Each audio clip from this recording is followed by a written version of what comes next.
Hey everyone, welcome to my channel and welcome back to another Quickie. Get more out of your supplies. This is single color gradient with Distress Oxide. I wanted to show you that I tested this out on every single oxide color there is. Today we're going to be using the prize ribbon for an example, but you can see that what I did was I added either black or white to one end or the other so that you actually end up with three shades of the same color. I love the way the forest moss came out. The bundled sage looks good. You just have to go light on the black.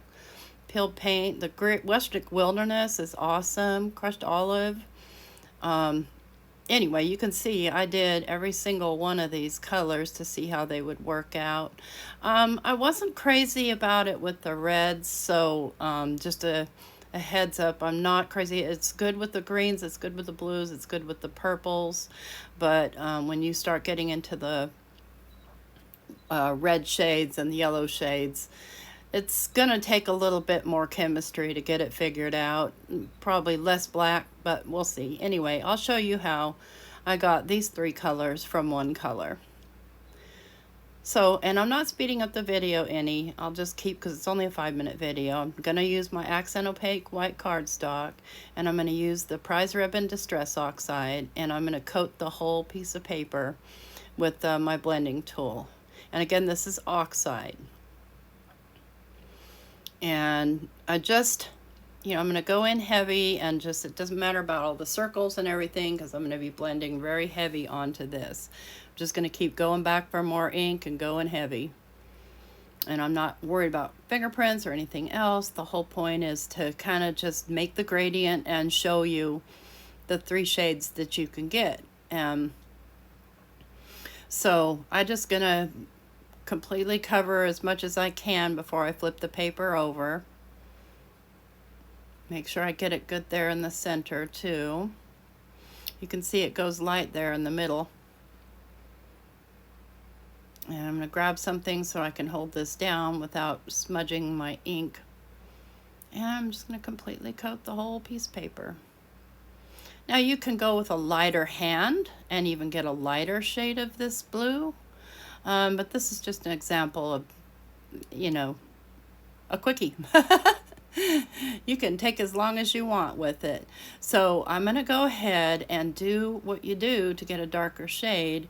And I'm going to put down on this little mat the black soot and the prize ribbon. And I'm going to take my little blending foam and I'm going to blend the two together. And it's okay if it's spreading all over the mat because you can still pick it up from there, but you can see immediately when I put that down how much darker that prize ribbon gets.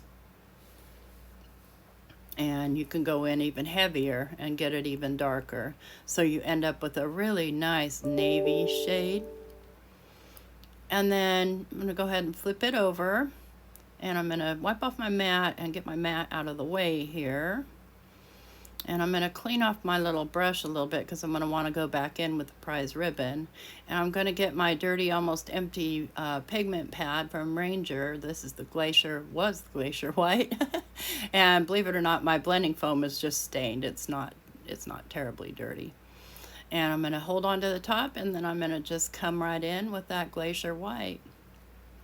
And now you can see we've got a whole nother color.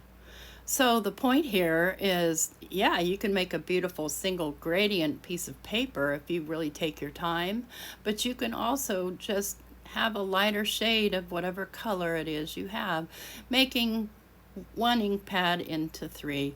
The only investment is some black oxide and some white pigment ink, and you can use it for all your projects.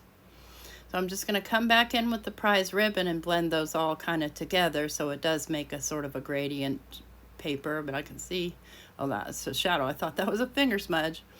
I'm just going to blend the prize ribbon up and down the page, getting that nice rich color and trying to blend them together. Now the pigment ink, the Ranger pigment ink, does not blend as smoothly as the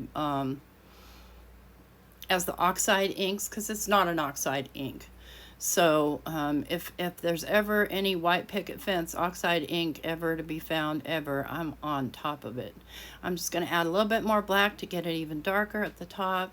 And there you go. You've got 3 shades of one color. Hey, thanks so much for watching. If you like this video, please give me a thumbs up and consider subscribing to my channel.